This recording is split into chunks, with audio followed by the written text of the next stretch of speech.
Okay. Okay, now we're working. Okay, mic check, mic check. All right. Good afternoon, everyone. Welcome to the October meeting of the Athens in Motion Commission. Everyone and guests. I'm going to share my screen with our agenda. No, okay. There's some.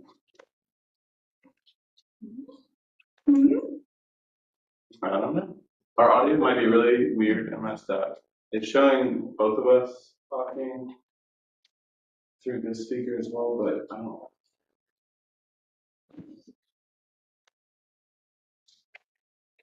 Should I proceed? Yeah. Okay. Roll call. Lauren is here. Art. Here. Teresa. Here. Randy. Here. Alan. Here. Ed. Here. Julie. Here. Blaine. Here. Gabriella. Here. All right, we have a quorum. Has there been any public comment about our group? No. Thank you. All right. First up, go ahead and approve the minutes from September.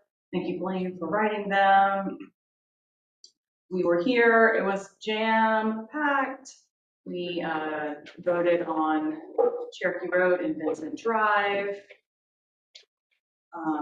We also voted to send a letter of support on behalf of for the GDOT Atlanta Highway West Broad project. That's collaboration between Transportation Public Works and GDOT.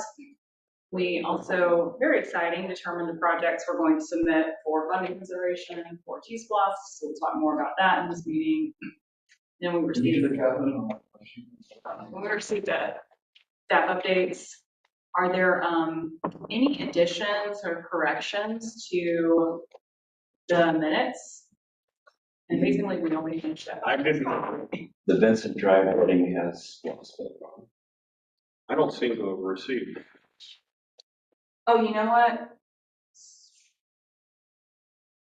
Sorry about that. So yes, I have. Did you check your box?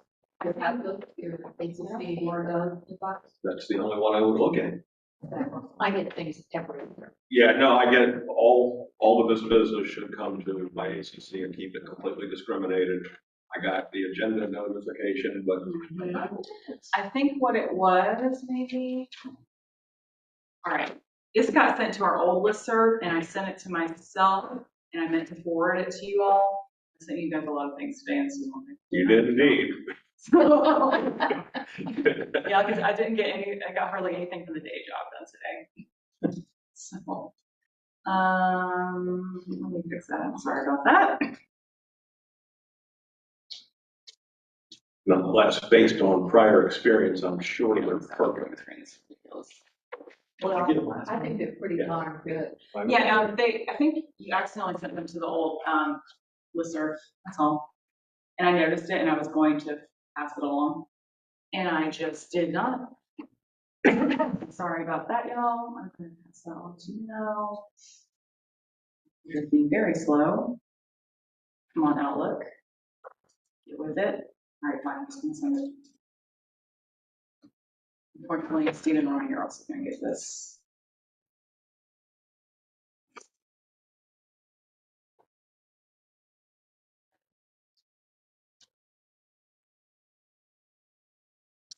I'm waiting for it to send. I'm sorry. We need to come back to it. Yeah, I don't. It seems hung up. Outlook seems really hung up right now. I don't understand why.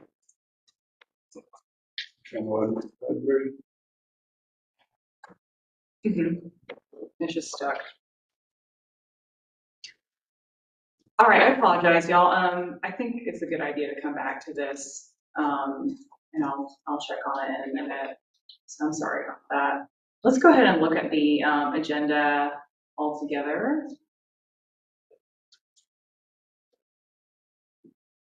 All right. So our major items for today.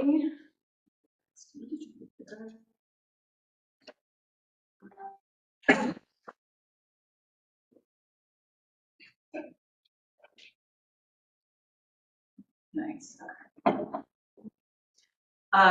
North Avenue Raise Grant. presentation. So we'll go over that and we'll talk about where we are with it and our role. I did link the Mayor and Commission's work session presentation. I also sent along public outreach. We'll come back to all that. But I'm hoping that we can come up with a recommendation and format to pass along.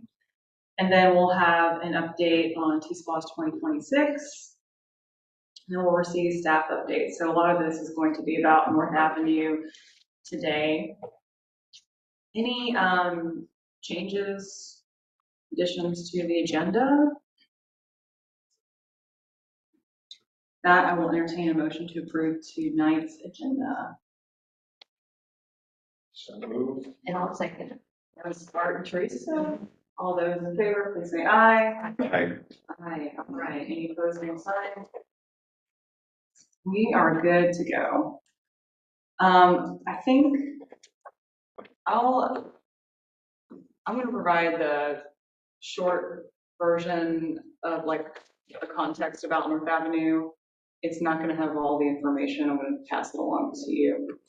All right, so once upon a time, the Athens and Motion Commission was formed, and Daniel's predecessor, Hillary Essig, was the first person to apply for a raise grant for North Avenue corridor. It's tier 1 in our plan. It's really important. And every year staff applied for these federal dollars. And finally, in 2022 or 3, in 2022, we received notification that we had won a $25 million raise grant. To give you some idea of like how uncommon this is, there were only 2 locations in Georgia that got a raise grant that year. It was us, and then along the Beltline in Atlanta, and that is it. This does not happen every day. Most of the time we're getting our money from smaller grants that are under $1 million or from special local option sales taxes.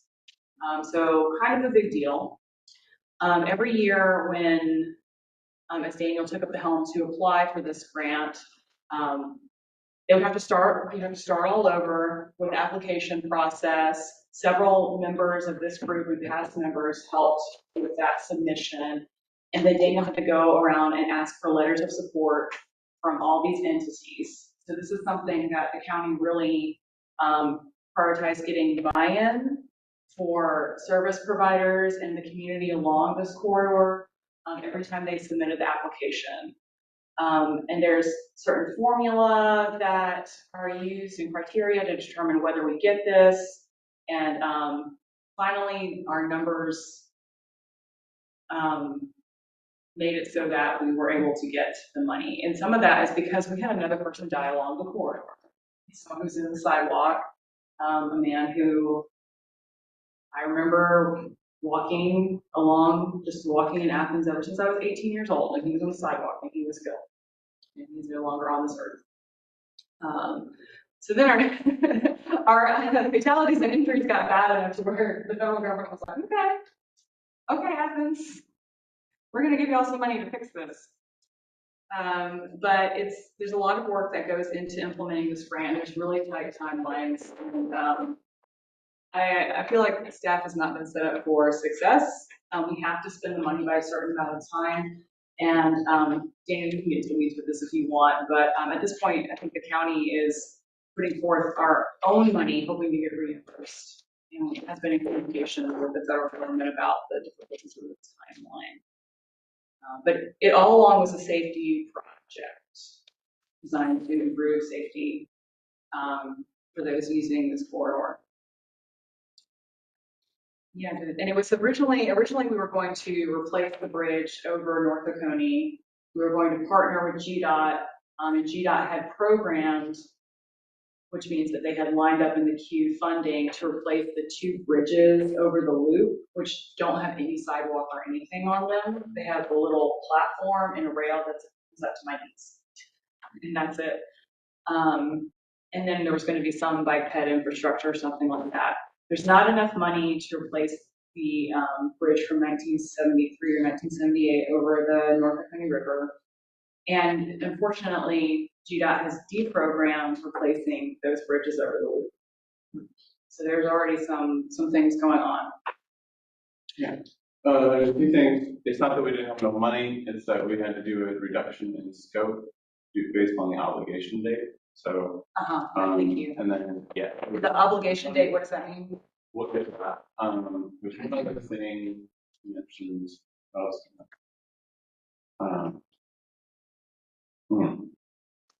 Go back to it. Maybe.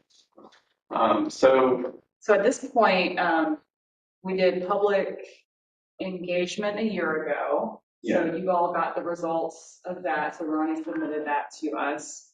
And there have been some concepts drawn up. The Mayor and Commission has seen them. Some stakeholders were talked to. We have not been talked to yet as a stakeholder. And so Ronnie and ACOM is going to be here today. That's ACOM.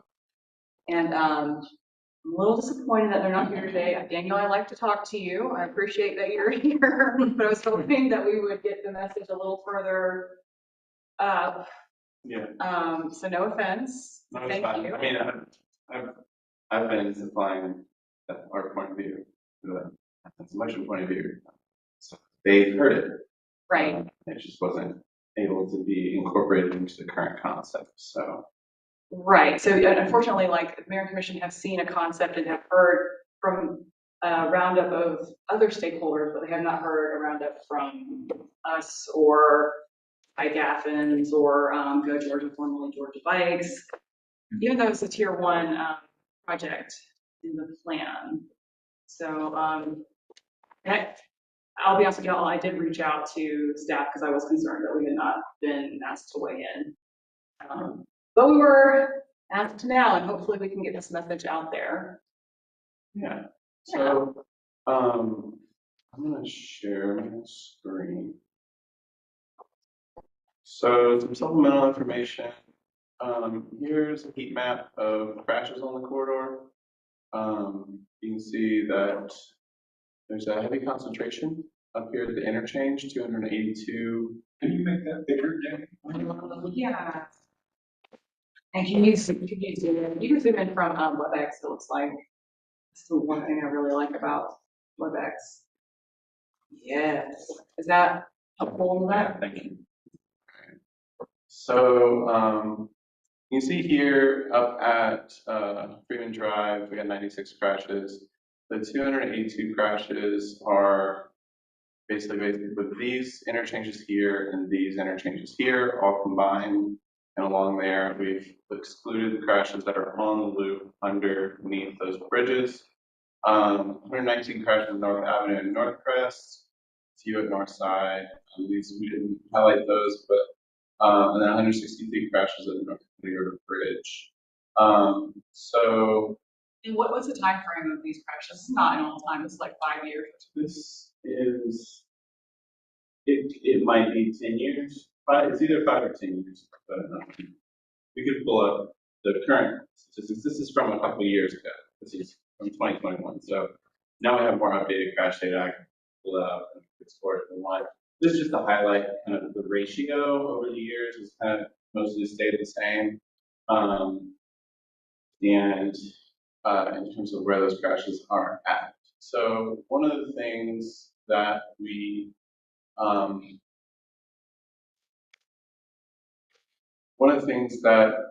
safety was kind of the core of this grant. And once we were awarded grant in 2022, we began to work on the grant agreement. I remember what the other thing was. You mentioned that we've been putting money forth in hopes that we'll get paid back. You're not going to get paid back. Okay. So one of the caveats with a raised grant, with any federal grant, is you must have a grant agreement in place before you can receive reimbursement for those dollars spent. So what essentially happens is once we have that grant agreement, we have an account with the amount of money in it that we create, and the money goes into ACC money. And as we get the work done, that gets filled out. We get invoices and we pay it, and then we submit those invoices to FHWA for reimbursement. We are not eligible for any reimbursements until after the grant agreement is signed, which that was signed within the last month or two. So around September. So that was a full 2 years after the award. There's a lot of reasons why it took that long, but ultimately we worked with our senator's office to make sure that we didn't fall through the cracks. In addition to the grant agreement, there's also the budget cycle. Our fiscal year is it is like July to June. Federal fiscal year is October to September. So we signed the grant agreement in September, and then a form was submitted to the FHWA, but because of the fiscal year rollover, we did not have an official signature. We had the signature on the grant agreement, but we did not have a signature on to allow us to start expending funds. So we're still spending money out of pocket until that signature happens. At this point, I believe we are able to do that, but because we've been spending money out of our pocket, the numbers are different now on one paper versus another paper, and so we have to do an update to the May Court's TIP, which is Transportation Improvement Plan. This will be the 5th or 6th update we had to do to the TIP regarding this project. It's a very specific thing. We're hoping it can be administrative. I have not heard from Ronnie. He just was reaching out to May Courts today. So, the things in the original grant, one of the first things they asked is, do we want this to be direct to recipient, or do we want to go through the state transportation department, so GDOT? And we were kind of encouraged, hey, it's better to go through GDOT. They're used to getting money like this. Y'all don't have to do these steps over here. She's like, okay, we'll do it through GDOT. And once we brought them in and we were discussing the project and scope, they basically said, well, there's no way that you'll be able to get a bridge replacement plans finalized and do a project of this scope with the amount of right-of-way that you're going to need. Because originally we did look at just keeping the road as is, making safety improvements, but adding on facilities. The amount of right-of-way needed, that would add an additional 2 years, and bridge design was going to add an additional 2 years. Those would go concurrently. So we were looking at having our preliminary engineering plans and all of that ready by March of 2028. That was the best schedule that GDOT could give us. FHWA said, no, that needs to be done by September 2026. 2026 is the obligation date. That is written into federal law. It takes an act of Congress to change that date. We are currently trying to work with the senator in other states and their senators, for everyone who received that grant in 2022, to get an extension on the obligation date. It would take an act of Congress, so that's something we're trying to do across party lines, but it's going to take some time. In the meantime, the only way that we could move forward with the grant agreement is to essentially reduce the scope. So we had to reduce the scope of the bridge replacement here because we said, well, we did get funding for feasibility in the bridge improvement program from 2022, which is it was a planning grant that we had applied for. And we were basically saying, hey, we applied for 4 years for this. We might as well also wrap this bridge in there in case we don't get it, because we do need to figure out a solution here. It's one of our poorest rated bridges.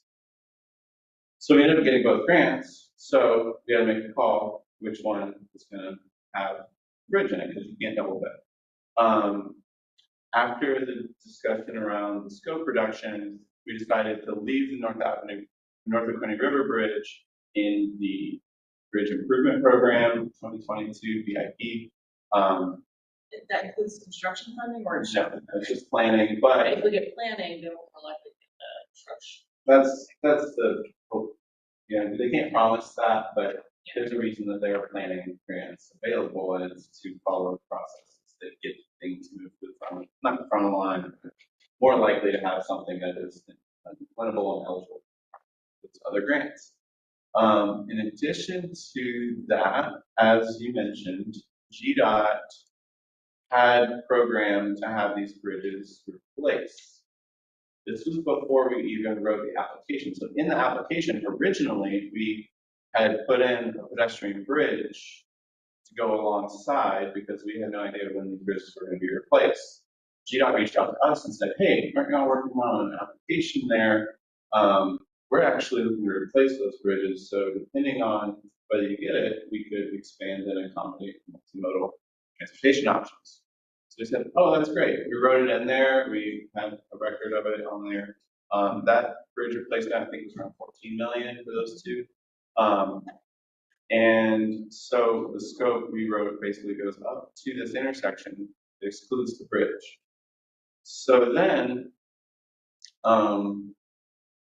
that prioritization of bridges, I don't know the full story, but what I've heard, that prioritization of bridges that was determined where this was programmed, which is usually meaning they are putting it out in a package for people to bid on, and there's request for qualifications, all of that.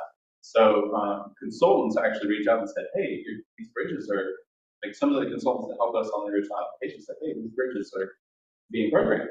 And that's how we knew it was bridges. So ultimately, they got deprogrammed. This wasn't because there's some political plot to overthrow the North Avenue project, and that, you know, GDOT said, well, we don't want that corridor to have safety infrastructure, so we're going to defund this bridge to derail it. It was because there were a lot of comments about other bridge replacements happening around the state where, based on whatever criteria they used to prioritize those bridge replacements, there were bridges getting replaced that were less likely to collapse than bridges just down the road. And these communities were like, how did this one get programmed, but that one's not? This is more important. Like this one's, you know, critically failing. So they had to reevaluate, and we found that there was a process that wasn't necessary. I don't know the details, but they basically said, hey, we need to redo the prioritization. And so they have a new prioritization. So I believe it went before public input, and because the last one wasn't vetted through public input. Now it was vetted, and when they reran it, ours was the program. So that means not that they won't ever replace it, but it is in a longer list. Now, GDOT has said, hey, we know that this is kind of a critical part of your project, so we're willing to help you identify other funding sources and help you get funding for something, you know, to get people safely across. So they didn't just abandon us, and they are in favor of this project. Okay, so since we had to take the bridge over the river out of scope, we can't use that money to build a pedestrian bridge? So, let's just get to that. So, one of the things that we had to do when we reduced the scope, we couldn't say, hey, well, actually, the cost of everything has gone up since 2022. So, $25 million to reduce scope, we still need $25 million. So, one of the things that made this last so long was, well, if y'all are reducing the scope, then we need to reduce the grant award.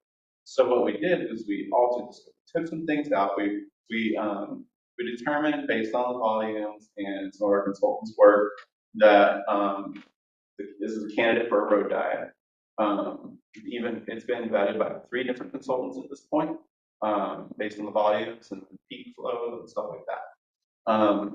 And this interchange with the highest rate, we did not have any plans to redo this interchange originally.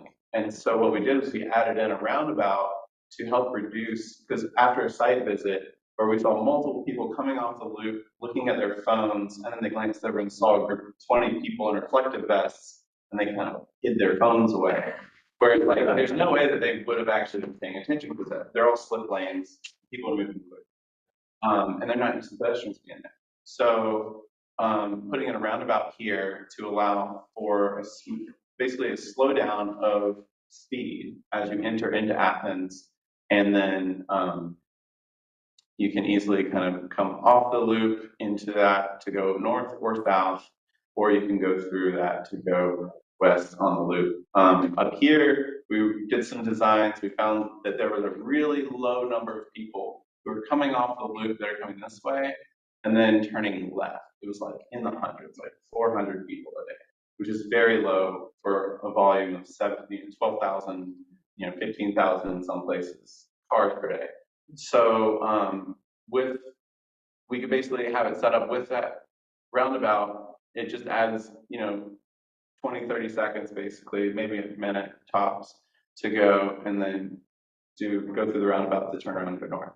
Now that's still something that GDOT has to approve because it is the GDOT interchange, so they have to be okay with what we're doing, and that is one of the steps that we're going to go through. This is concept stage. These are the ideas, and we just need a general concept approved by Mayor and Commission. We need to know big brush strokes of what we're doing along this corridor. So the corridor is a candidate for a 3-lane road diet, which is 1 northbound lane, 1 southbound lane, and a center turn lane. That's what we call a 3-lane road.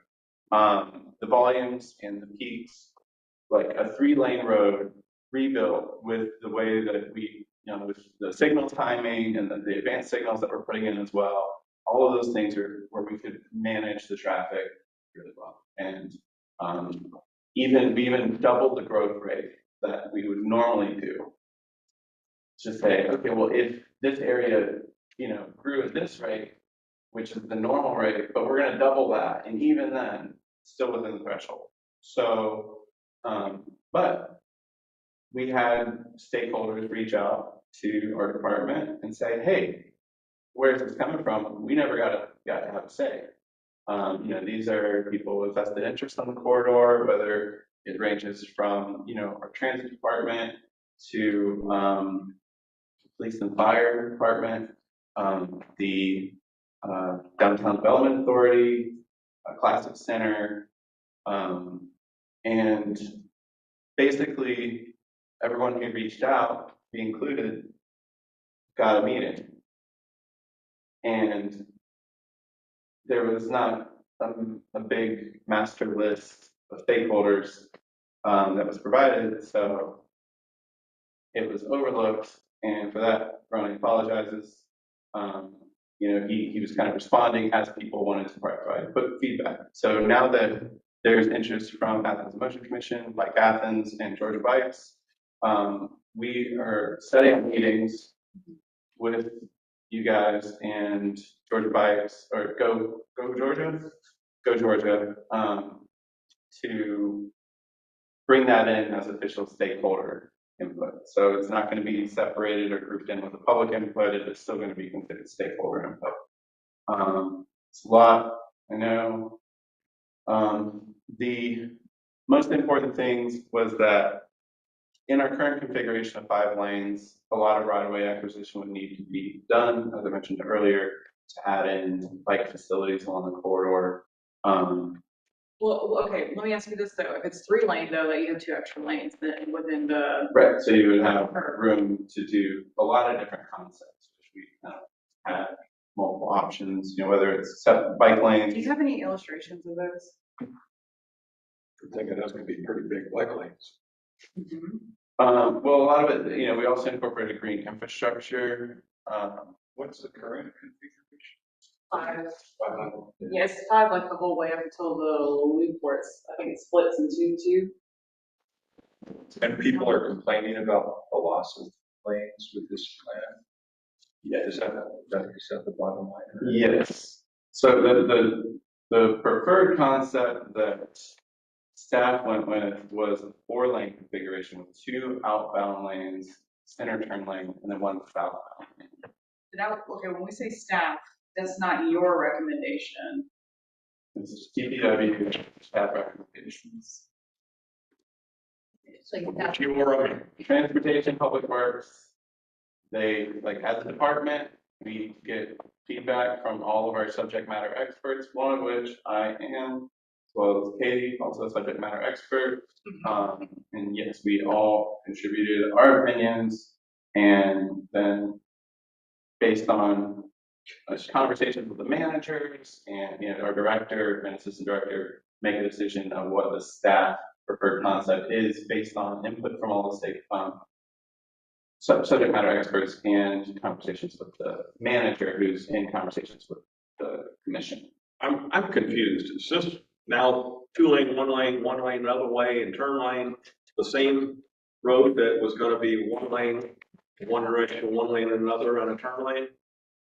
I've heard 3 and 4 lanes on the same road. Is that the case? Is it just different sections of the road? Am I missing that? But it seems like I heard A equals not A. If I'm trying to get this cool, here's what I have from 1001. From what I've heard, the 2 lanes going out is because one reason, because football traffic comes in sporadically, it all goes out at the same time. I have a hard time believing that we are going to design our roads Based on football. for 6 home games a year. Well, that's where the Classic Center has essentially made the statement that they would be, and I was not in this meeting. I wasn't able to be in all the meetings that happened, but apparently, I think one of the pieces of feedback I saw that, if they plan on having a concert series or a show, that would draw that crowd in on a monthly basis or Are even they every other thinking week. like Taylor Swift scale? That would have to Is be that the. possible? And now I would arrange our traffic flows based on Taylor Swift, I wouldn't, but. not the UGA football. So this is our existing cross section here. So this is what we call a 5-lane road. And on it, Yeah, I think so that part I got. I just don't understand the part where 4 equals 3. So then, just actually current cross section of the bridges. Hey, Daniel, just going back to that last view, so one of those sidewalks would represent where the pedestrian was killed, that one reserve? Yes. Yeah. So notice there's no verge here, there's no separation, sidewalk is right on the curb. So if you are distracted, which this woman was distracted, hop the curb, and you're right there, guys. And it was in a gradual curve. I'm going to show you that on the crash. No, it's all right, I just wanted to hear. It was right, I believe it was near Berlin Street right here, in that slight curve. Either that or it was this bigger curve up here. But What the posted speed limit on that stretch? I'm just guessing. I'm asking all these questions. Daniel, you go ahead, I'm gonna. Thank you. So this is existing. This is 40? This is 3 and 2. the staff preferred alternative. So you can see here, we have a 4-lane road.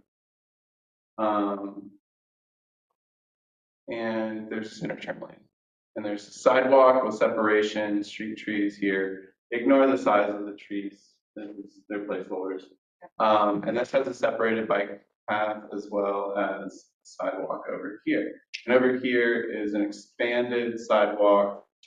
So one of the things is the speed limit is 40, but there's also a thing called design speed, so the design speed of North Avenue right now is much higher than 40.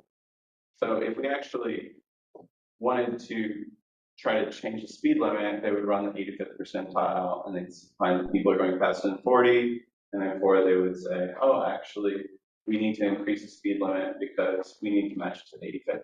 That's not the only way to set speed limits, but it's one that's very commonly used in the state, and we're getting away from that, but there's still a lot of holdouts there. And this one needs more right of way.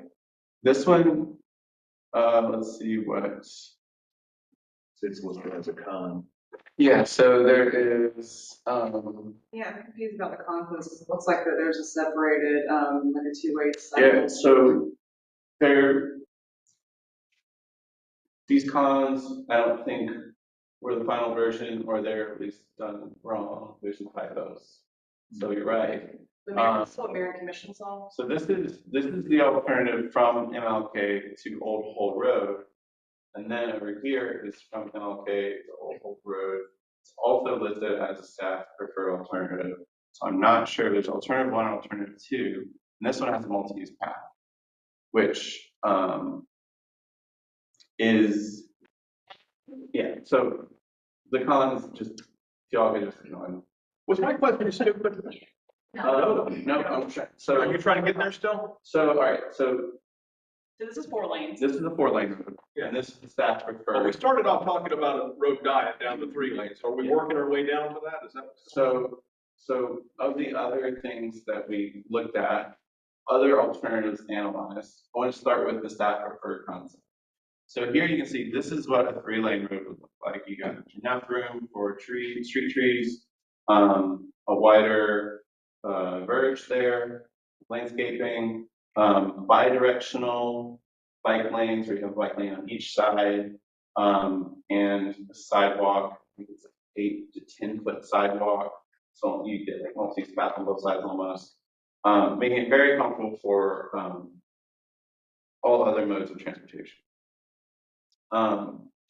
The pushback here, one of the pieces of pushback was from fire, where on that uphill incline, if cars aren't able to get out of the way of the fire truck and they have to stop, it would add 2 to 3 minutes to that call for them to get started again with their velocity and the size of the truck and going uphill.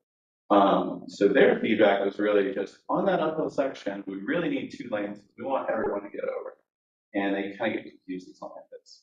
Now, the center turn lane could be used for that, and there's ways that we could have found an alternative, which would have a wider center turn lane that don't have any, islands like refuge islands, because a 3-lane, you don't necessarily need refuge islands except for certain areas, but for that uphill section, we could do without, or we could have it. I don't know how they get up Baxter or Lumpkin. I mean, I guess CGA just burns. yeah, so, and they were saying that, that those roads have impacted their alert time, I guess, so. But that was their piece of feedback, and there was room for us to work on that, but there was just so many voices saying no to the 3-lane. Okay, I'm sorry. I thought you had positive the 3-lane as what we were gonna do. And that's why I got No, confused. what I was trying to say is that this is a road that would function based on the volumes. Like, this would be safe and cars would be able to continue to move through. This doesn't include intersection designs. Those you could split off and have turn lanes and, barriers and stuff like that. Like, so that is to be done in the future preliminary engineering steps. This is just kind of that general swath of the corridor. Again, based on the numbers and traffic engineering studies from multiple consultants, this is still viable. This is the viable roadway.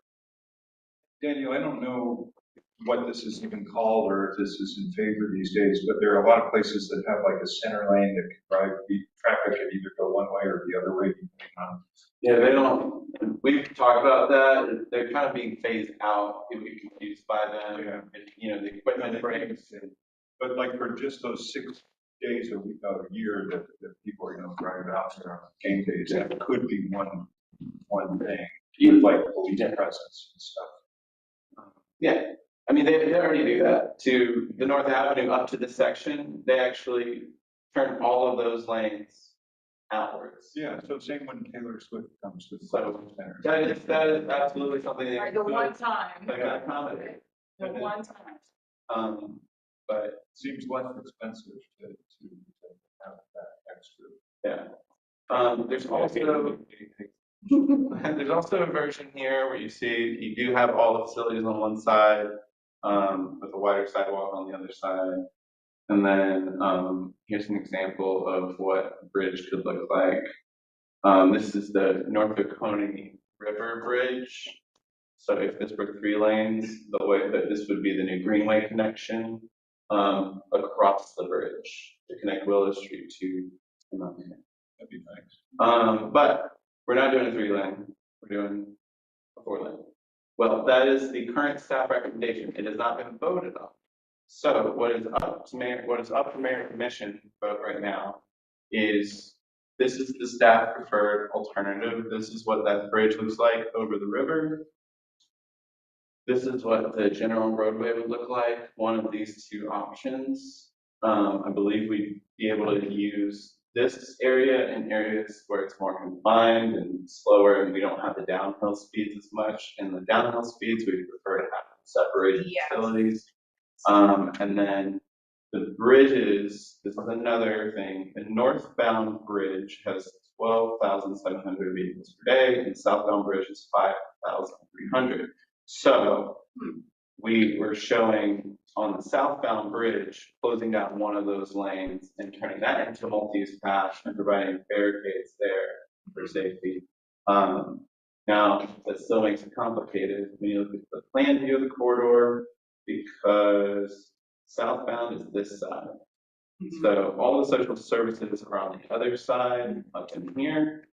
So then the question comes in, okay, are we gonna run which side of the road? And we're leaving that variable to say like, of the concept that's approved tonight, you can be on either side based on like whatever it needs. But, you know, we could say, let's just do it on the western side because of that one bridge. But then if it's not serving any of the social services and there's fewer, populations served, then that would not be ideal. Now, there's a lot more population in neighborhoods over there. It's gonna be, like, I basically was just like, hey, I would like to see more justification for which side of the road it should be on. But that's something we can work out during preliminary engineering is what I think. To do a diverging diamond. I actually On the other side. With a roundabout here, we would have pretty safe crosswalks to, even if you came up on the eastern side, you could then go through the crosswalks to get over to the other side of the bridge. Okay. But ultimately, the goal would be long range, whether we do a pedestrian bridge on the eastern side here, out of a TAP grant, Transportation Alternatives Program through state government, or, you know, if they do replace the bridges, those are all options. Ultimately, we do need to have the two northbound lanes here on this bridge, if the rest of it is also going to be two northbound lanes. Why is there asymmetry in coming in and going out? You know? No, might be people are taking different routes to get places, or it could be that this is a truck route and a lot of trucks are coming off the loop and then going north. But that's not happening because there's not a lot of volume there, so they could be coming from the other side. I don't know. Like those are things that really the traffic engineers look at, and they got into the weeds with it. I saw numbers on streets and lanes and stuff. But the other question I have, and maybe this is just too late a thought, but is this a commuting corridor? I mean, do people commute from along this route? And if so, has there been any discussion about building a big commuting parking lot outside of the loop and then increasing bus service along it? We have talked to transit, they have ideas for what we could do there. Ultimately, sharing.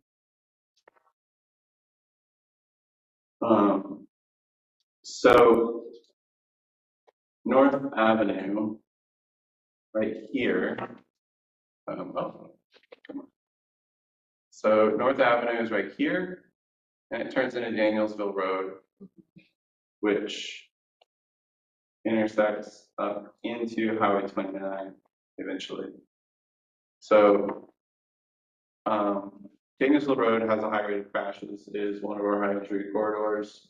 And this is kind of like build this part and then the safety infrastructure will continue up, ideally to help slow people down and help save lives. As far as like commuter, I mean, I know that while we're out there, I think there are definitely, like, there's a lot of student, not student housing, but their apartments are geared towards students, like on the actual corridor itself. and they're coming to and from campus. We've got the lodge, and then there's also, hotel and stuff like that. But there are a lot of neighborhoods out here as well. It gets more rural. But, Okay, maybe I want to open the floor for, questions, so y'all see what's going on. There was gonna be replacing all the bridges. We're not replacing any of the bridges, but they could be replaced in the future.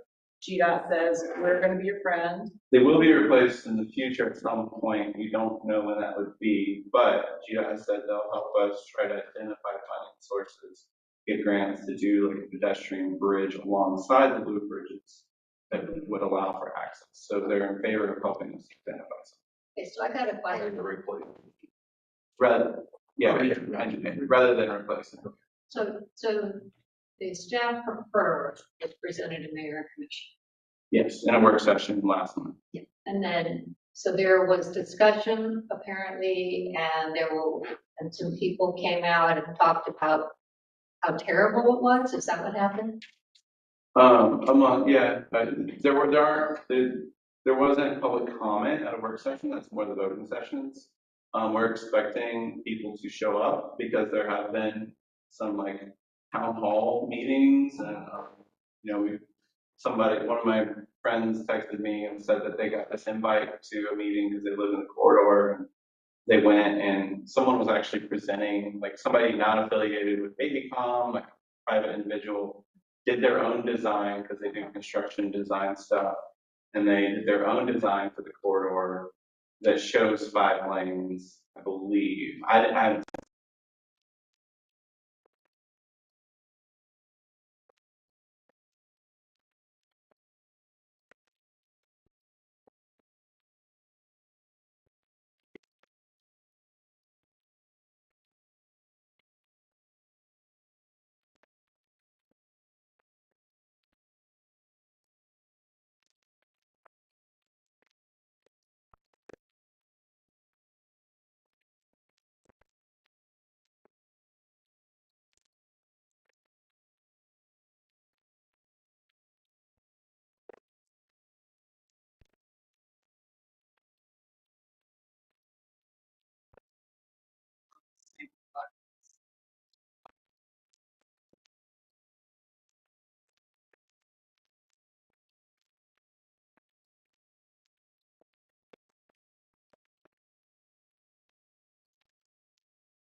So what it means is there's, Bi-directional on the bike.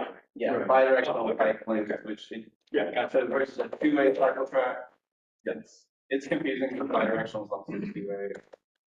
I don't know exactly. Can you explain how the roundabout you're talking about fits into this, and do you have any images of? I the don't. proposal? I mean, would you be able to find the work session? Yeah, I mean, I have it pulled up, but I don't think it's in here. I think it's, well, oh, Yeah, it is. Can you share your screen? Because I have heard I don't at see least it. one North Avenue person that either likes the taking away of lanes or Oh, the there. concept of the roundabout. People on North Avenue can't figure out roundabouts. What's his? I think they can. I mean, what, okay, so. Well, I agree, but. Something I always think about is how successful our roundabouts have been, like at Whitehall and Village. I think that crashes were reduced by 80%. And throughput went up big time. Yeah. Yeah. So this is People are scared of what they don't understand. right, and that's understandable, right? That's understandable. That's not a reason to kill a project. Sometimes some people like will never be on board with something until they get to experience it themselves for a So while. also just disregard the orange things right now. This is a few different concepts that are shown. But this is the roundabout that we're talking about. So it'd be 2-lane through, one lane this way, and then getting off the loop or going onto the loop. So you're allowed to make you're able to make all those movements. You can also see where we've closed down this turn, but it still kind of has it here. Now, if we go, Bike and ped crossing on that roundabout or out on the appendages or the options, whatever, I guess. repeat that. Where did the bike trails cross that? The orange. Yeah. So we're ignoring. The orange, so yeah, and now we'll talk about the orange. This is showing all the viable options for how a bike can get across. So if the bike lanes, for instance, were on this side, then you would continue through like that. And then you would either have crosswalk and go to the intersection, or there could be a cloverleaf that takes you under the bridges and then back up. If the lanes are on this side, then you could do a double cloverleaf bike path that does that. And that would be a temporary measure until we got a pedestrian bridge across. Now, I say temporary, it would still be permanent because the Greg's grant goes towards permanent infrastructure, not temporary. So, but if we put in a pedestrian bridge, that would be the thing that gets used more often. Are there any other shots of the roundabout or different slides? I want to hear from people who haven't had a chance to ask questions or say something about this. So let me look at full screen and then zoom back out, please. Are we intending to vote on one of the designs? I think ultimately, so to wrap all that up, there's all the content. What do you want from us? Yeah. So, Athens Motion Commission wants to potentially provide stakeholder input. That was kind of the initial thing. Other groups have provided stakeholder input. So I would say what we're looking at is not necessarily like voting which alternative or anything, but let's hear some ideas about what are the things that you like about the project, what is important on the corridor. So the pieces of input, for instance, from transit was that they wanted to have, improved bus stops. They wanted to have signal priority to allow for faster movement through signals. Fire department wanted signal priority too, where the signals would turn for the fire department to be able to come through. So what are priorities of Athens and Motion Commission and Bike Athens? And those can be separate for this corridor. What I would like to do is actually, this is a little bit different than how we do things, but because we could not have Ronnie here or A, I would like to produce a memorandum. If y'all are interested in that, Okay, with our letterhead on it. I like it.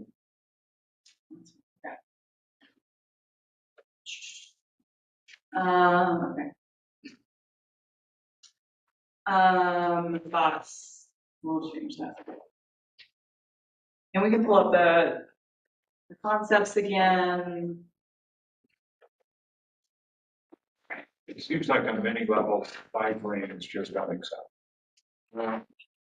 Yeah, agreed. We might lose money, it's ridiculous use of the traffic, and we don't have to be so ridiculous. That's something not sorry. Yeah, maybe we don't have that in here, but I'm gonna put it in here for now. Maybe instead of even addressing the 5-lane treatment, it's unacceptable because it's so blatant.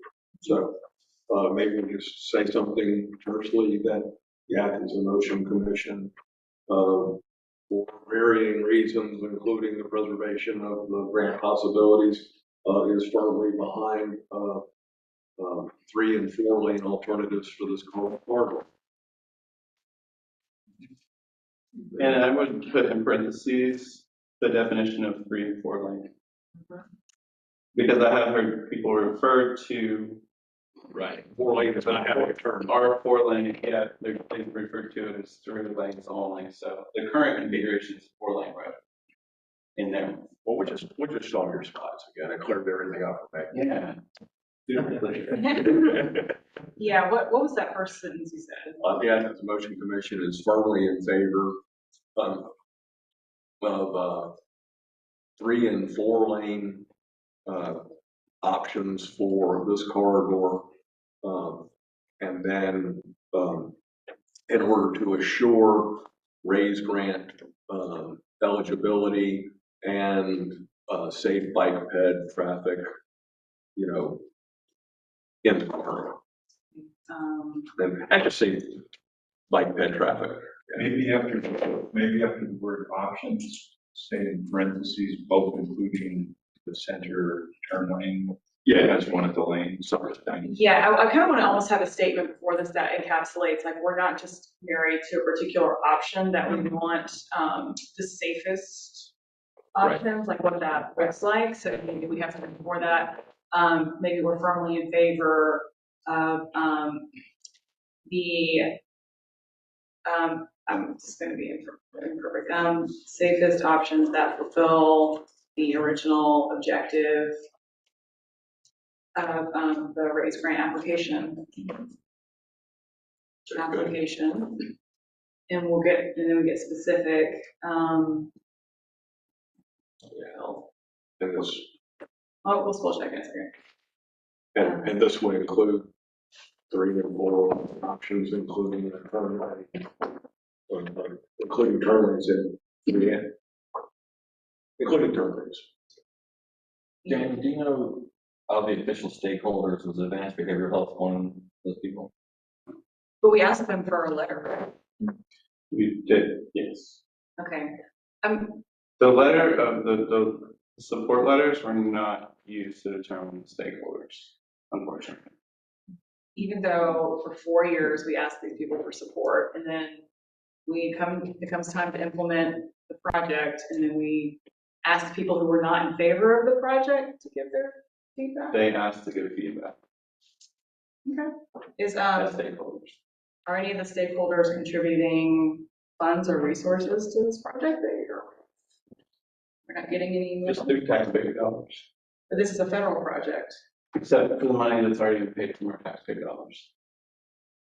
This is 25 million from. Technically now, because I think we've hit around 700,000 out of pocket. So now it would be 24.3 million. I have also contributed to this project through my sales tax dollars. Okay, just want to clear that up. So the people that we asked for support for this project are not stakeholders in this project. Okay. but it's hard, and I'm not blaming your own staff. That's okay. All right, safest options that fulfill the original objective of the rates grant application, which would include, road diet. Road diet. From 5 lanes. Huh? From 5 lanes. Thank you. While it is called that, do we want to use that term? Road narrowing? Road now. Just refer to the other How about options, it? because as soon as you say road diet, you get. Reconfiguration of the existing right of way. A road reconfiguration. I like Within the existing right. within the existing. Well, you know, rather than, just like, I think Ed's suggestion about focusing on the positive is a good thing, but maybe rather than have specify how the vehicular, or the non-bicycle, like the cars would drive. I mean, say, you know, there are different ways of doing that, but just say that the key thing is that we need safe bicycle and pedestrian infrastructure. So then after existing right of way, that will allow for safer bike and pedestrian traffic along. You know, on that road. So you want to put connected in there anywhere?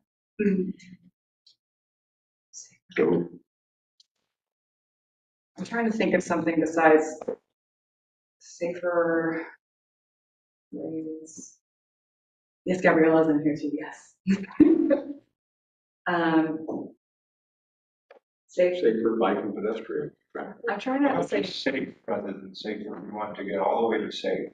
yeah. The old Vision Zero concept. Right. And allow for safe. You can say safe for all ages and abilities. Yes, okay, for all ages and abilities. You include a road within the existing rights. Passage. Safe passage. Gosh, it sounds like, And then in parentheses, no matter form of transportation. Because don't even need friends, no matter the form of transportation. No matter the form of transportation. And we can get specific now.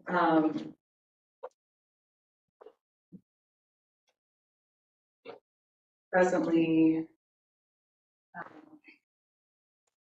of the options presented to mayor and commission. Motion. Commission. Recognizes the 3-lane option to vehicular lanes of travel and turn lane as Yeah. Why don't you throw the TPW staff a bone and tell you like the 4-lane option too? the 4-lane option. It's okay,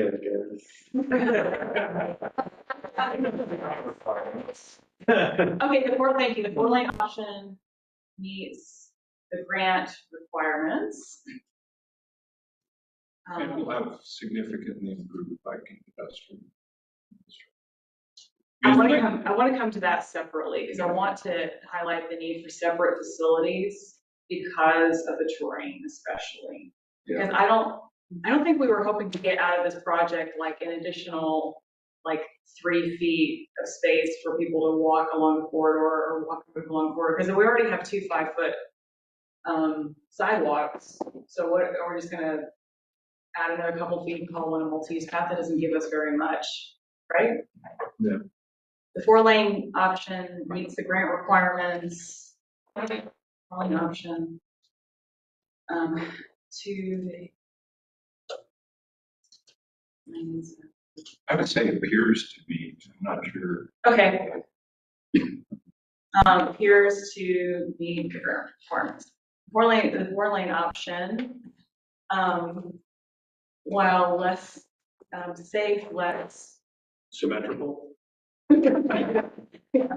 well, not as well, it doesn't fulfill safety as well, is what I'm trying to say.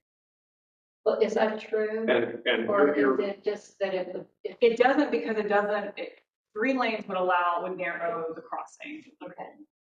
your parenthetical description of the 4-lane option is inadequate. I know, I'm not done with it.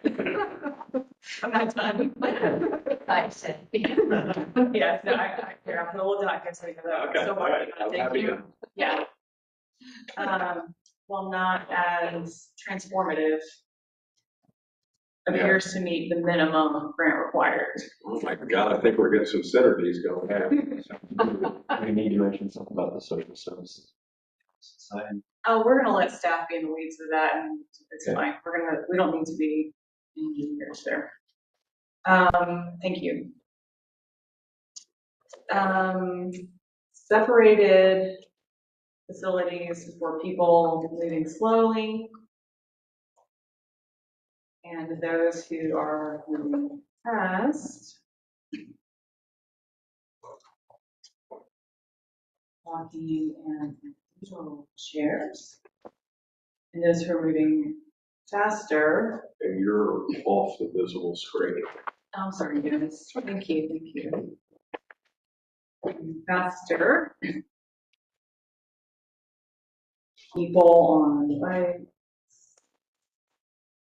Runners. What? Runners. I'm gonna keep them as, yeah, personal scooters, etc.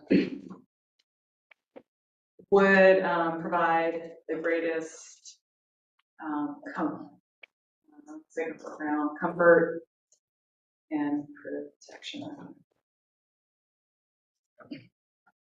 Separate facilities for people moving slowly, walking wheelchairs, to those who are moving faster.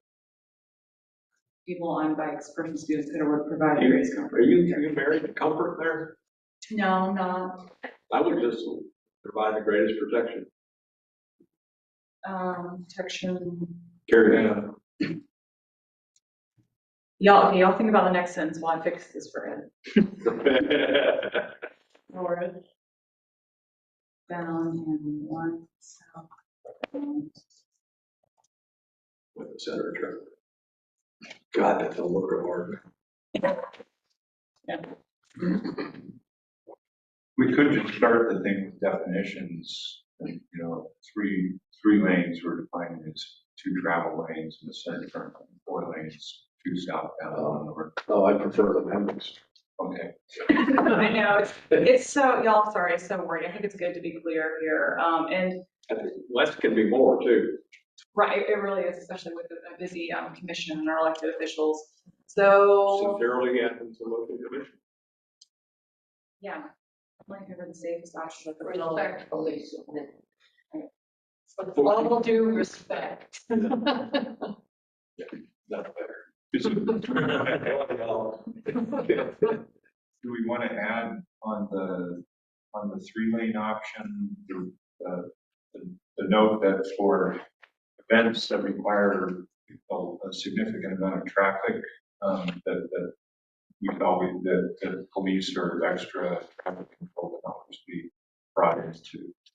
I think that's a little too far into the weeds, don't you? I think that, It's not our problem. that's solving somebody else's problem. Agreed. Yeah, but thank you though, because it seems like they need help. Yeah, I mean, clearly it's an issue for us, someone. Yeah. Okay, here, I'm doing it.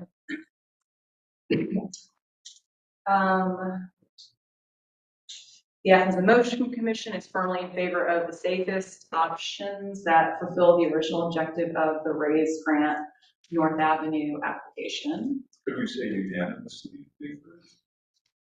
Not yet. Oh, I think about that. And you know what, I hate to do this, but I think it would it not be better to say the North Avenue Raise Grant application? Yes. North, thank you, Avenue RAISE Grant. grant application, which would include a road reconfiguration within the existing right-of-way that will allow for safe passage for all ages and abilities, no matter the form of transportation. Nice. Yes. Of the options presented to Mayor and Commission, the Athens Motion Commission recognizes the 3-lane options, 2 vehicular lanes of travel, and a center turn lane is the best option. The 4-lane option, 2 vehicular lanes of travel northbound and 1 southbound.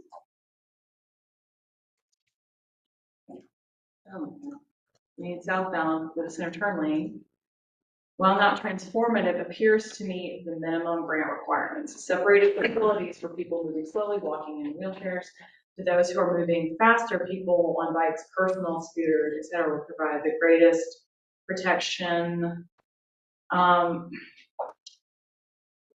still a little bit nervous about the grant requirements because I haven't actually seen the grant requirements and not to say that I don't agree with the spirit of this, but like if we say we think that it appears to meet the minimum requirements, that implies that we know what those are, and then if they vote on this option based on this input, and then the federal government says, no, you didn't meet the minimum requirements. So we can say it may meet the minimum requirements.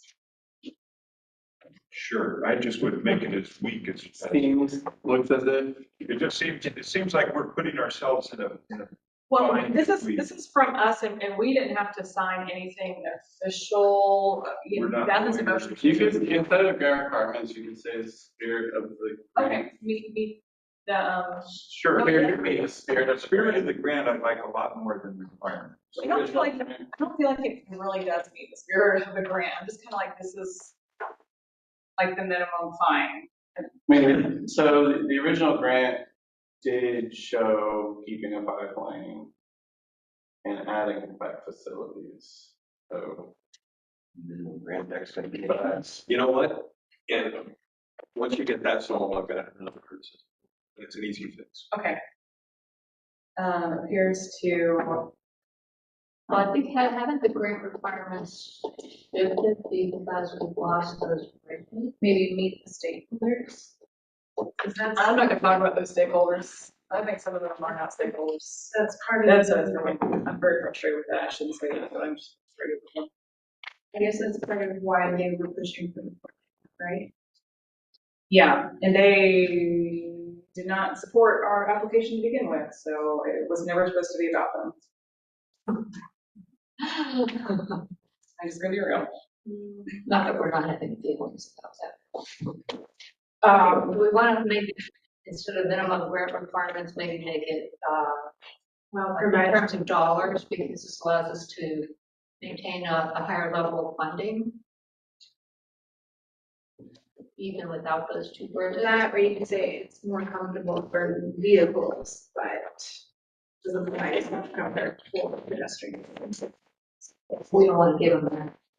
I mean, I'm all right with this, I just, I'm a little nervous about saying that we're endorsing something that, the federal government may disagree.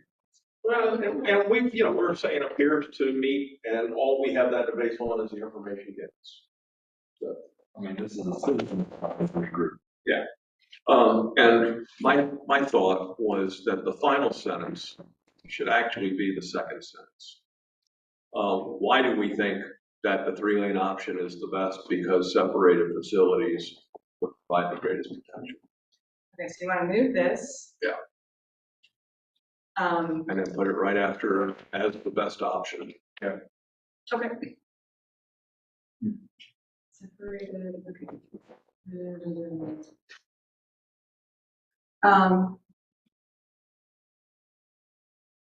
Or an option. Okay.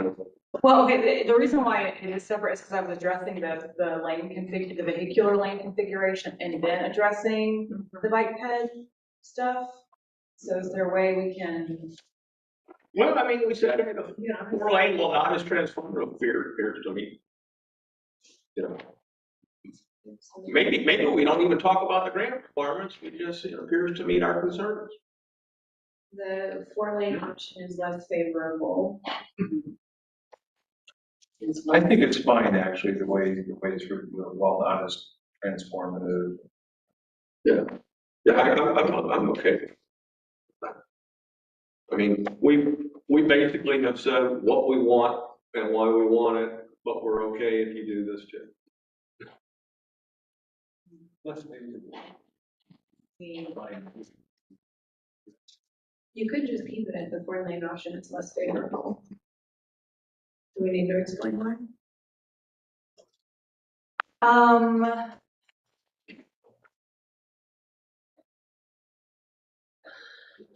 The 4-lane option is less favorable. Maybe just say it seems to be a good compromise between. I don't, Back to less is more, let's not do a thing with it. Okay. I think transformative is a good word here. I like transformative. You know, some of the mayor and commission probably want to do transformative projects to really change habits. Do we want to say that we don't want to put the funding at risk? Is there some way to work that in here? I think we kind of indicate that with the The state, objective the minimum grant requirements. and the grant application. Yeah, I think, y'all, this is great feedback. Thank you all about the way we're talking about this. Like the kids to be post. That's my default, like, you know, placeholder. And Just make sure you put it from you when you said it. yeah, I mean, we could draw a hard line and say no 3-lane or only 3-lane, but I don't want to throw staff under the bus. And I think like, well, it's not my favorite one. It's not the worst one, but I We also can live with.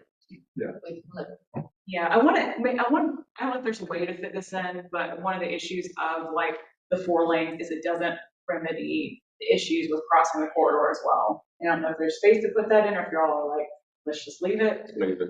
Okay. Any other feedback? Julie, do you have thoughts about this? It looks great. Okay. Wayne, you? Only thing I question, if we have the form of transportation, typically here it is the mode of transportation. Okay. I don't know, it's more beneficial because we have less, in transportation world, they say mode. Right. Yeah, I'm supposed to accept you as an authority. Please don't. Now that I agree. All right. Page. Can we work on our letterhead? I'm gonna put you on the committee for that.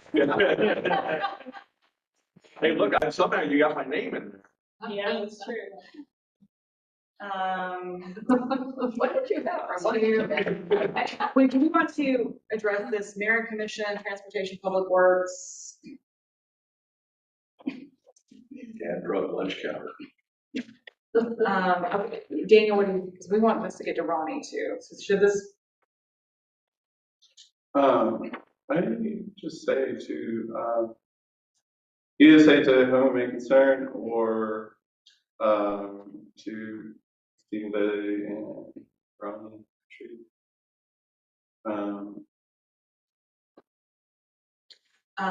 to, okay, so to Stephen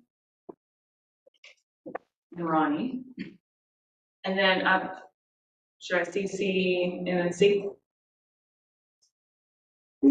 Yeah, I mean, if, yeah, y'all plan on sending it to the mayor commission. Y'all I thought that's what it was Yeah. about. Yeah, we should definitely send it to them.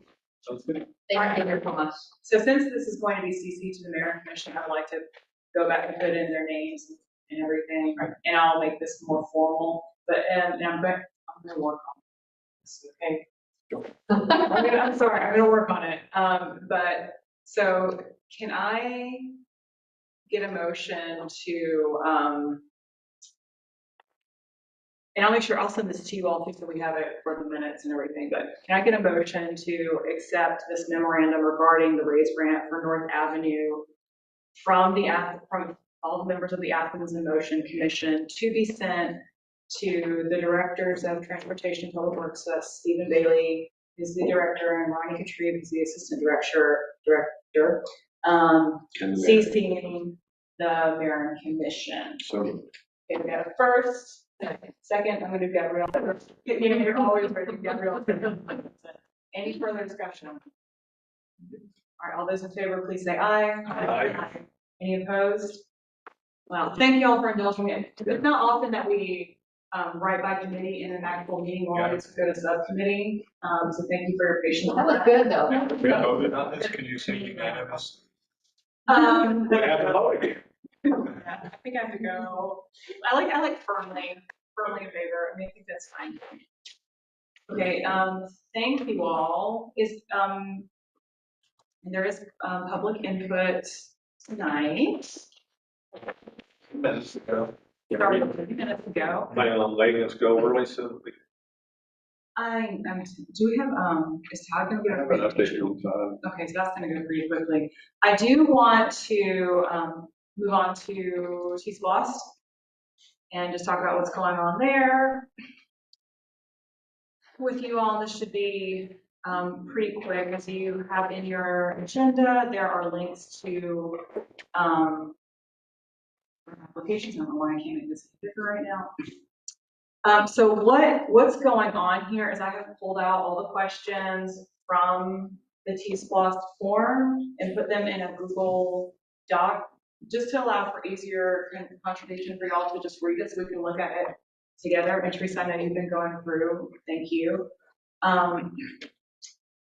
And Broad Street is furthest along, so I think what I was hoping to do is like get y'all feedback on Broad Street and get a general sense, and then also use, depending on how that goes, use that to work on millage, which hasn't been started yet. Randy, you're gonna start small programs. Yes, I have a concept of a plan. Okay, great. Wait. Perfect. You can chair. And what else was I gonna say? Yeah, so this is the kind of the tedious part. We're checking a lot of boxes, and the presentations, as I understand it, come later, and that's going to take more time. That's really what the people on the committee look at. I mean, we had the forums and everything, but I think we were really, there were so many projects, we couldn't go through the forums in a lot of detail unless we had questions, I think. So I think the forum is what gets us in front of staff for staff review, and then from there we do presentations to the committee and go from there. So as far as the timeline goes, I would really like to have these submitted by October 31st. So that's about a week. So maybe what I would like to do is I'm just going to put stuff out there for y'all to review, and I'll put out a last call when I'm about to submit them, and I'll handle the copying and pasting the actual submission. Are y'all okay with that?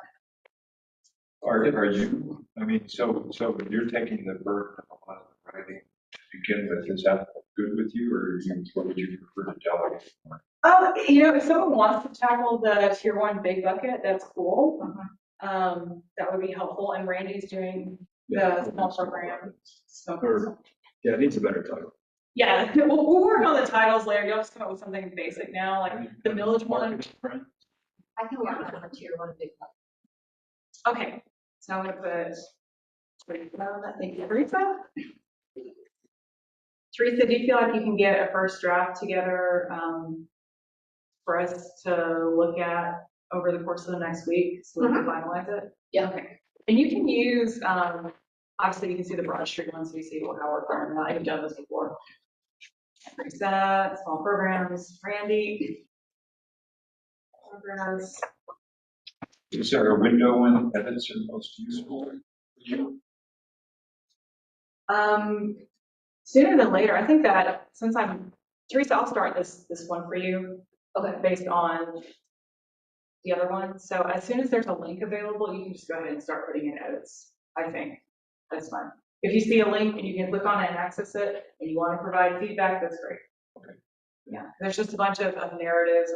There's like 3 categories of questions. There's your basic information, talking about how this meets these requirements, the narrative, and then there's the money, which I need to talk with Daniel about that. So y'all, if you're helping with this, you only have to worry about maybe the narratives that are going in this, y'all don't have to worry about the dollars. I'm gonna keep things simple, and I'll get with Daniel in a couple days when he's had a chance to recover from this meeting. Like, yeah, 2 days, sorry. And the presentation deadlines will be announced later for reviewers, and I'm gonna try and submit these by October 31st. The reason for that is we have a presidential election. I think it's just gonna be stressful, and also my birthday, I hope it's a good birthday. What's your birthday? the day before the election. But afterwards, I'm doing a trip, so. Yeah. Wait, chicken or potentially. All depends. I know, yeah. Hopefully some of them. Yeah. It's just Columbus, Georgia, that's all. That's- Well, that might fall. Y'all, they have more trail miles than we do. Hmm. So put it out there, Hmm. in terms of multi-use path. Any further questions about this? Okay. Hey, Daniel, Broad Street and Village Avenue, are those on the main course in TP 2050? I believe so. Great, we'll put that up there. Thank you. Love that. All right. That's been approved now. We can look through that list of projects. It's approved. Next, MTP stands for Metropolitan Transportation Plan. So we're on, You know So what that's Main like- Court stands for? Madison, Athens, Clarke, Oconee, or Oglethorpe. It's actually Oglethorpe, right? No. Oconee, R is Regional. regional, and transportation System. system. And, the S is, No, it's just me on two. Study. study. Yeah. We have a little bit of Jackson. Tiny little bit of I Jackson. think Jackson went over to Green. We were gonna have Jackson, but it may be accurate. Gainesville. Oh, Yeah. I think they're in Gainesville. All right, those were our big items. Thank you, everybody. Next are staff updates, and Daniel, you have an update from Todd? Yeah. Bucket Trail 3, wrapping up construction contracts. Work should start by December. Should take about a year to complete. So does that mean they've sorted out all of those little Yes. issues, but, all For right? the ones that are undergoing construction. That one's separate. Yeah, Those other ones are separate. 3 is from, From Hancock Road to the curve. it's bigger than the curve. It goes into the curve, actually. I'm pretty sure. Shoot. They got the rent. What? Further than that. Is it?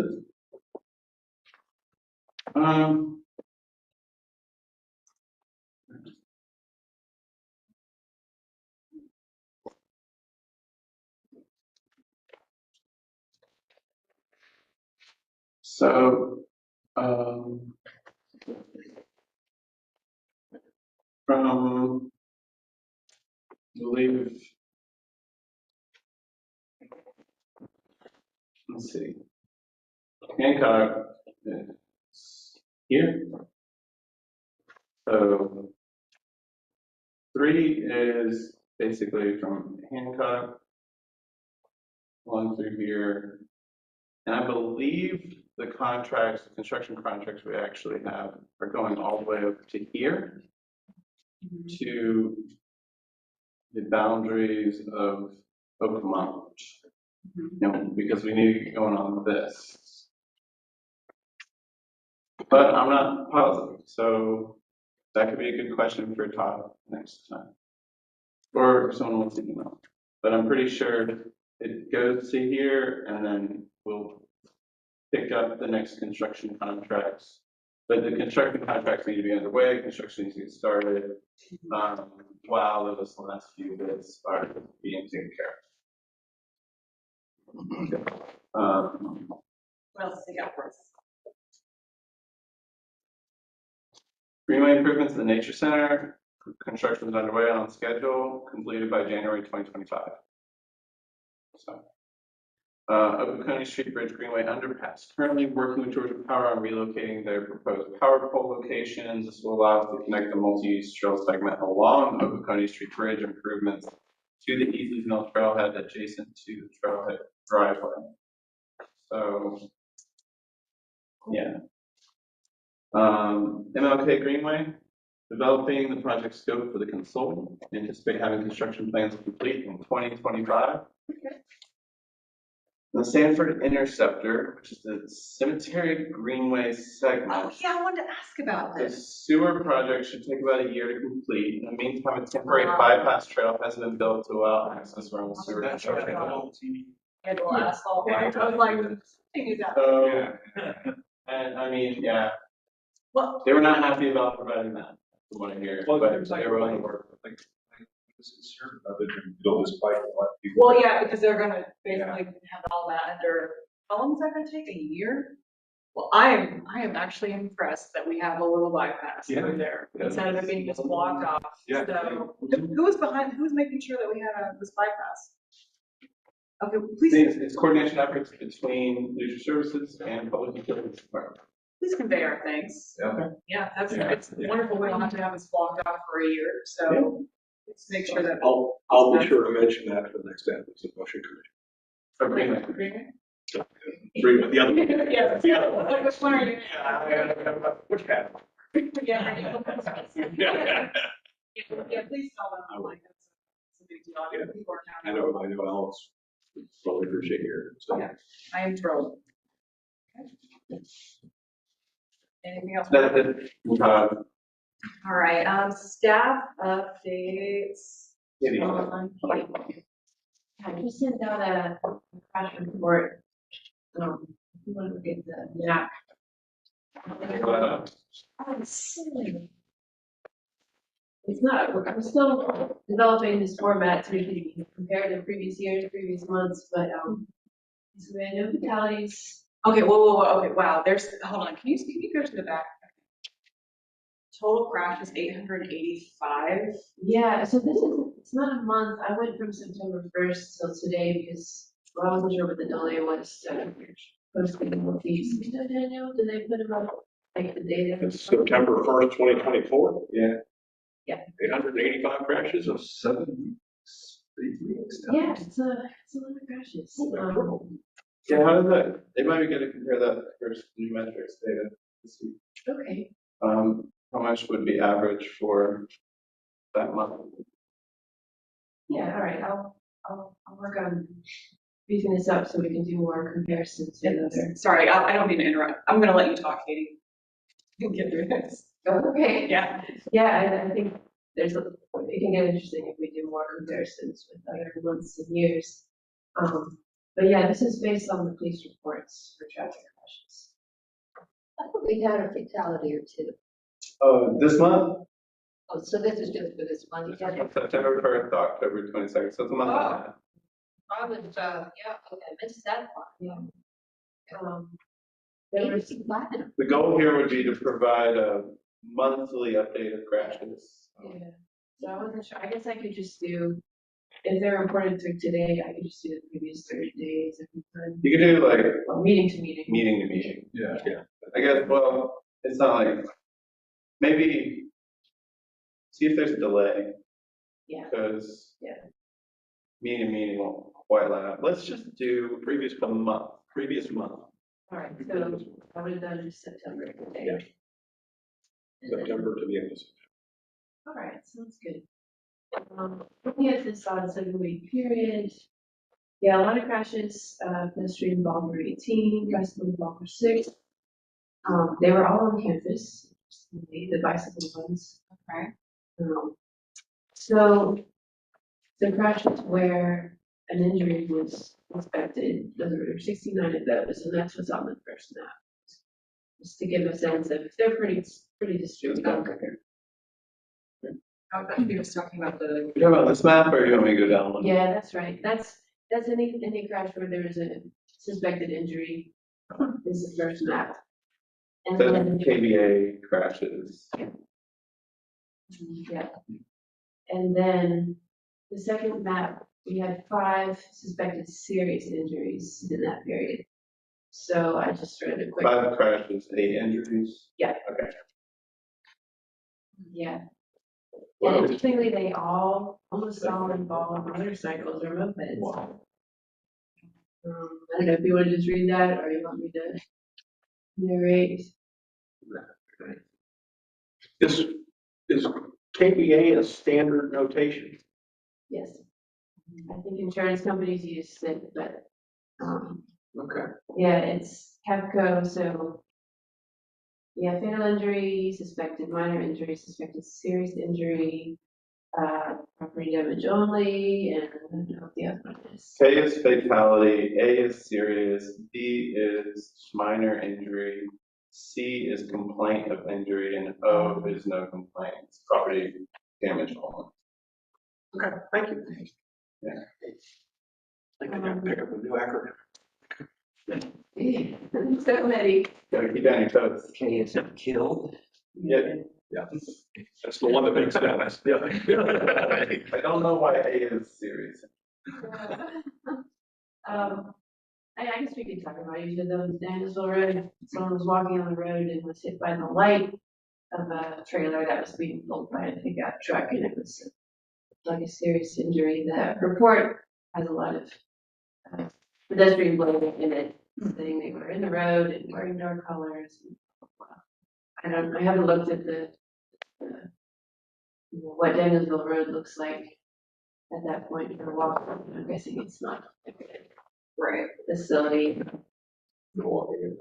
Yeah.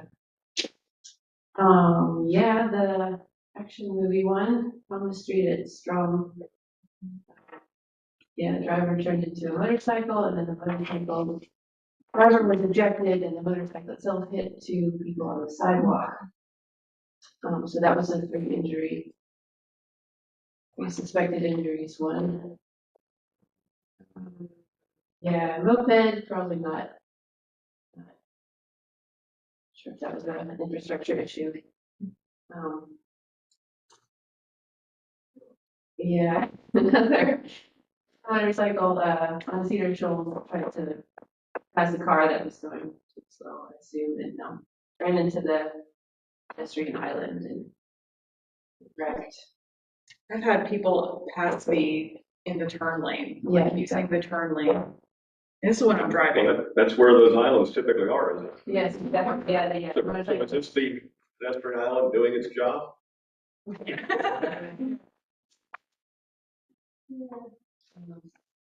And then, yeah, South Village, that's actually the same situation where we had the fatality last time. A car turned left, not seeing a motorcycle coming towards it, and the motorcycle hit the car, as it was turning. Another serious one. That's, Which bike saved a life, y'all. Great. Katie, this is wonderful. Thank you. I have to say like 885 crashes and it's like, that's a lot. Mhm. Yeah, so then the ones that involved people biking, the 6 that involved people biking, those were not suspected serious injury, like people walked away. Yeah. Okay. although, we look into them more. You said most of those were on campus, right? All the ones that were reported, yeah, and I guess we're never really sure how many weren't reported because there wasn't. Sure. If they were reported, they're usually bad enough that there was substantial impact. And usually people in shock aren't quite sure of their injuries. So sometimes those things, I've seen a minor pedestrian crash turn into a fatal pedestrian. Right. Yeah, Due to internal bleeding or brain damage, that kind of thing. So. And then does it not get reported? Yes, as a fatal crash. Once there is a coroner's update that someone involved in a crash has died, then they update the crash to be fatal. But if it turns out, like I've seen a minor crash that requires surgery, like substantial, and critical condition, but they didn't get updated because they survived and so they don't follow up on every single crash sometimes. Or at least in the system, I believe they follow up in some capacity. And then there's also a level of QA/QC that goes into this data when New Metrics does their year of data. So right now we have up to 2023 in our New Metrics data. I'll just go ahead and show that. And so these are all the crashes in the last 10 years. And,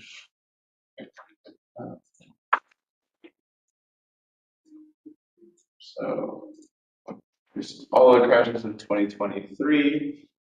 And so what we can do is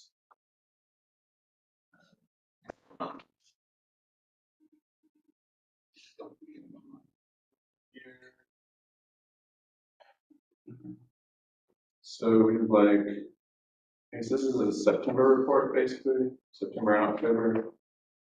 So this is the monthly breakdown of crashes each month in 2023 actually. There. So you can see September is 450, August is 461, October is 473. So if you combine September and October, then that adds up to 900, which is almost what. If we're in a order of magnitude.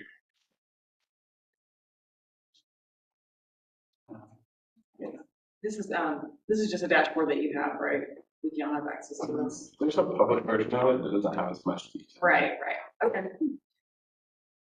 Cool, let's, I'm gonna move this on, because I can spend a lot of time here. Let's see, certain corridors. We If can, y'all have any corridor, those are really easy to pull reports. yes, we'll Please probably, just send them Kate. so corridor crashes can go to you, Katie, if we like. You can see both. Okay. Great. So if we want some data for our submissions or something like that, which is lost. And maybe even just send them to the Athens listserv so he'll get multiple requests on the same corridor. The chances of that, very low. Okay. Let me go. Any other updates y'all want to share, staff? I don't know. You have a million things going on. Our state sheets for all public engagement is coming up. Katie, there are 2 pop-up events. Yeah, well, the first one is Friday, I think it's the Sheriff's Fall. Sheriff's Fall Festival. Um, And we're gonna wait until the communications committee, I know we have enough meeting, but I know one of the things that we discussed is Athens Metro Commission could help supplement and do, at least attend and do more of these pop-up events. So if y'all wanted to attend the staff, that the staff and the consultants are doing this fall, y'all could attend that, get the talking points, see what's going on. There's some really cool activities that are planned. I don't remember them off the top, but it's really neat, and yeah, some help. So this Friday?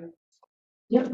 Okay, this Friday at Sheriff's Office. Yep, starting at, it goes from 5 to 8:30 at the Sheriff's Training Center. I don't know what address that is, but and I think they're also going to be at a farmer's market. I think the weekend after that, like not this Saturday. So these are notes y'all are going to send to Athens in Motion for our communications committee to look at. And Well, for people more like or- right now, I think, because it'd be good. Like otherwise, we have to wait a full month and we'll be done by then. Okay. So these kind of came up quickly because we are approaching season of festivals. So what do you need? You need people to just show up, or If anybody would like to volunteer to help table and get kind of the rundown. Basically, we'll have materials and we could, and we talked with our consultant about this, but they could basically provide us the materials and we can do additional engagement at other events this fall. If, like, once you know what the activities and stuff are. What time is the sheriff's dinner Friday? It's 5 to 9. Say it again. 5 to 9. 5 to 9. Well, I mean, I could come over at 5 and stay for a while. But I just don't know where to go, because I don't know what everything is. I can send you that. Okay. Yeah, could you send out maybe to listserv and just wanted to say it out loud, everybody's willing to attend, then it'd be cool. Should be fun. So we have Teresa going for the first one, and then taking from there, the additional ones. There's also a farmer's market fun next Saturday, probably. Yeah, I couldn't find the date right now, but we can. We'll send it through email and Cool. Teresa, thanks for Athens motion plan as the contract is good to go. So we're waiting on Oh, great. some account stuff. Oh, good. I need to follow up on it. That's exciting. So I just got back from vacation at 4 o'clock. Welcome back. Hi. You're still on vacation, Daniel, hanging out with us. Oh, yeah. Okay. Anything else from staff? Okay, sorry, I forgot I moved this really important thing to the end of our meeting because I thought we were, yes, we have Scott here, but I thought we were gonna have. More than 4 minutes. Yeah, no, I thought, I wanted to prioritize like, the meeting that are involved there. They're gonna do, feedback separately. So, our annual meeting, November meeting is, the week of is November 26th. This is usually also our annual meeting where we talk about the year that's passed. I usually bring forth a document that talks about our accomplishments, which you guys will contribute to, contribution kind of thing. We usually move it back a week, so it's not the week of Thanksgiving. However, I would not be able to do it the week after Thanksgiving because I have another commitment. So I guess I'm trying to figure out, like, do we keep it scheduled for the 26th, our annual meeting, our November meeting, or do we move it? You know, the other thing I'll say is we also usually don't do a December meeting. This is going to be a busy fall anyway with us doing like T-SPLOST stuff and some of the Safe Streets for All stuff, so it's not like we're not working. But usually we don't do a December meeting unless staff really needs a vote from us, which I don't think we're seeing now. This afternoon, Oh, no. might have a vote. So then we could do that at the annual meeting. Okay. We have it. What's going on with Prince Edward? SWAT office is doing some plans approval for intersection design at Old West. At present, I can hear them. I mean, I can too. We can keep the time. Is, who knows that they will not be here the week of the 26th? We can fix it. With Thanksgiving.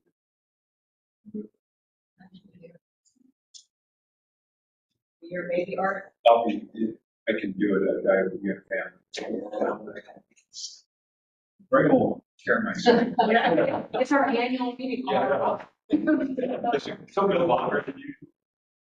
It's about the same time because we go through the, We just park. yeah, and then, I usually try and have our work plan done too, or I would like to. We'll see how it goes.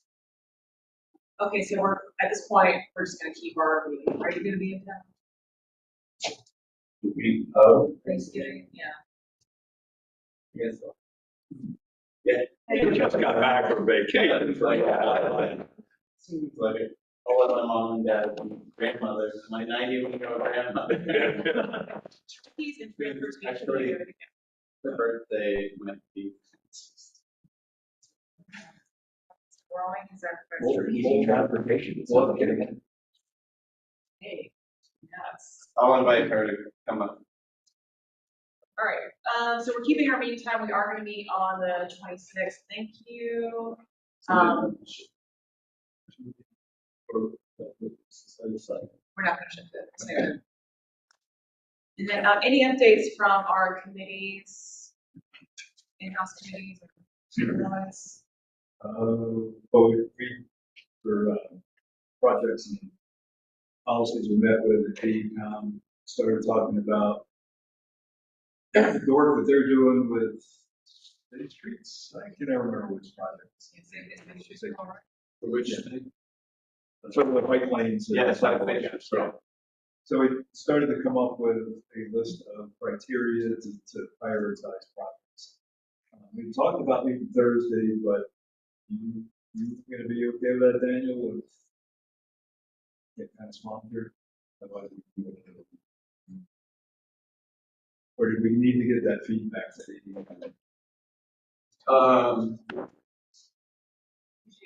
This Thursday? Yeah, that's this year.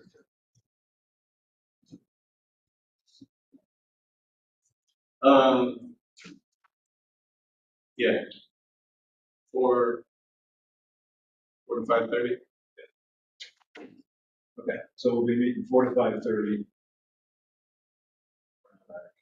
To look at that list of how we want to come up with the criteria to be able to prioritize. Do you want 8 on there?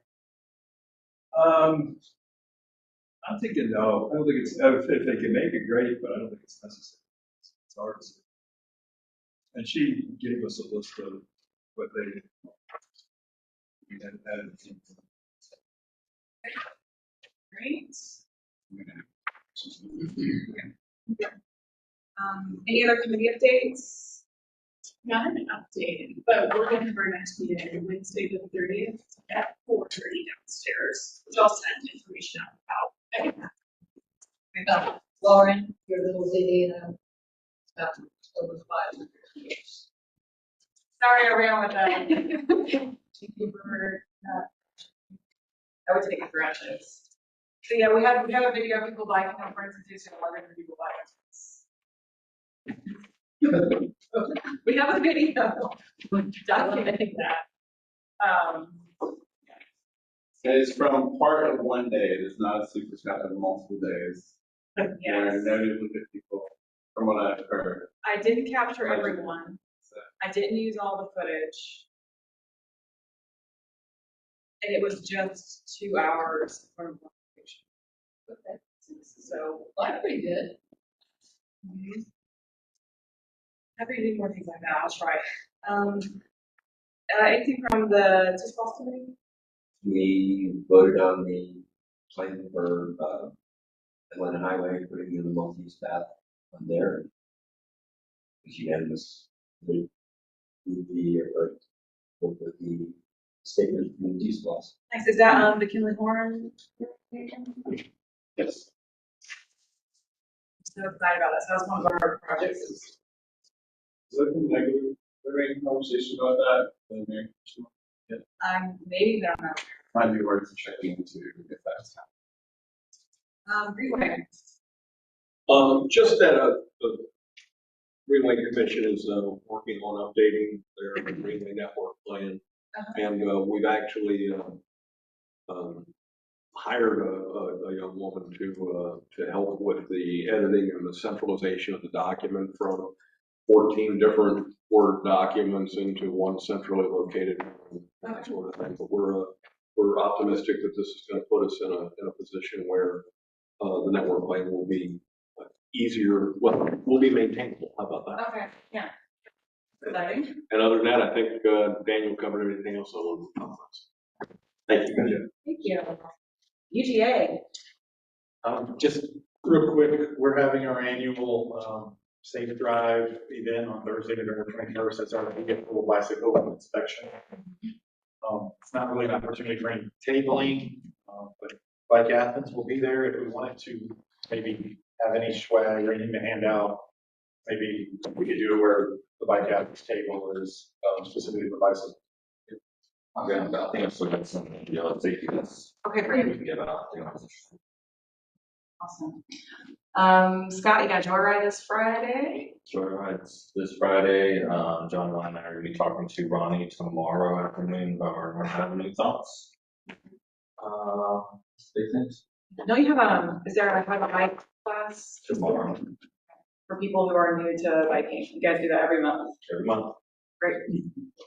Where is the open house thing going on right now? It is at the Boys and Girls Club, the East Athens Boys and Girls Club on I think it's 4th Street, 4th?